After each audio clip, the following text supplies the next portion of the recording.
ইতিপূর্বে যারা দেশ ও বিদেশ থেকে ভিডিওটাকে দেখতে শুরু করেছেন, অসংখ্য ধন্যবাদ জানাচ্ছি আপনাকে। আসলে আপনি খুব গুরুত্বপূর্ণ একটা ভিডিও কিন্তু আপনি দেখতে চলেছেন। খুব গুরুত্বপূর্ণ কিছু মেসেজ কিন্তু আপনি পেতে যাচ্ছেন। আসলে আমি বলবো আপনি কষ্ট করে একটু ভিডিওটা শুরু থেকে শেষ পর্যন্ত দেখবেন। তো আসলে আমার নিজের উপলব্ধি থেকে বর্তমান এই জেনারেশন, এই সময়, এই সিচুয়েশন নিয়ে কিছু কথা বলবো। যে আসলে আমরা বিশেষ করে এই জেনারেশনের যে যুব সমাজ, আসলে আমরা যাচ্ছি কোথায়? কোথায় যাচ্ছি আমরা? উদ্দেশ্যহীন গন্তব্যে কিন্তু আমরা হাঁটছি প্রায় যুবক।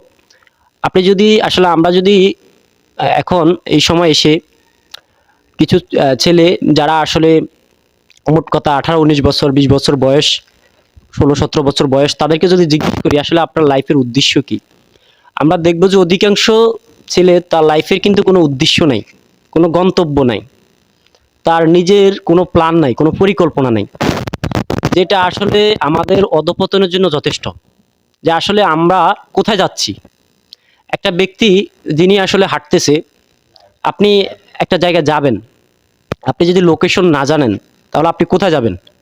আমরা যদি দেখবেন যে রাস্তার পাশে, বাজারে কিছু পাগল সবসময় এদিক সেদিক দৌড়াদৌড়ি করে হাঁটতেছে, মানে উদ্দেশ্যহীন, সে আসলে সেন্সলেস।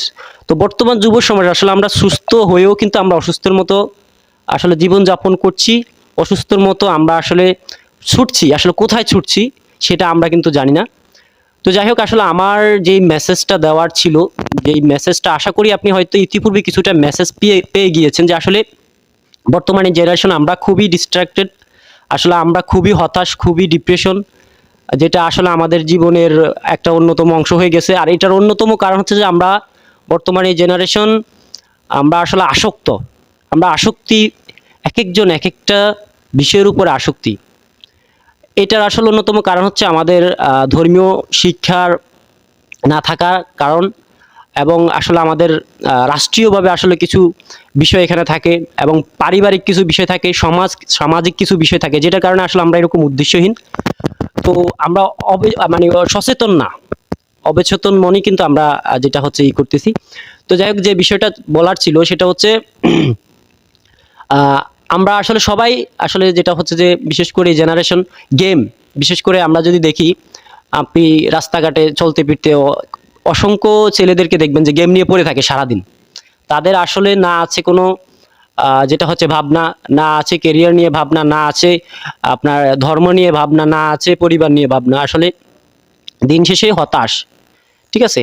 সে তার মতো করে গেমে ঢুকে, যেটা হচ্ছে যে তার আসলে কোনো উদ্দেশ্য থাকে না। তো আরেকটা বিষয় হচ্ছে যে বর্তমান সোশ্যাল মিডিয়ার নেশা, এটা কিন্তু আসলে খুব ভয়ঙ্কর একটা রূপ ধারণ করছে। আপনি দেখবেন ফেসবুক, ইনস্টাগ্রাম, টিকটক সহ অসংখ্য প্ল্যাটফর্ম, তারা কিন্তু আমাদের মনোযোগ, আমাদের অ্যাটেনশন, আমাদের যেই সময়, এগুলো কিন্তু তারা কিন্তু যেটা হচ্ছে নিয়ে নিতেছে, ঠিক আছে? নিয়ে নিতেছে, যেটা হচ্ছে যে তারা এই প্ল্যাটফর্মগুলোকে এভাবেই সাজাইছে যেন আমরা ওইখানে পড়ে থাকি সারাক্ষণ। একটার পর একটা রিলস আসতেছে, আমরা দেখতেছি, এভাবেই যাচ্ছে, এভাবেই আমাদের সময় পার করতেছি আমরা। কিন্তু দেখেন, আসলে আমাদের মানব জীবনের আসলে আমাদের উদ্দেশ্য কি এটা হওয়া উচিত? আমাদের গন্তব্য কি এটা? দেখেন, আসলে আমরা খুব সংক্ষিপ্ত সময় নিয়ে এসেছি।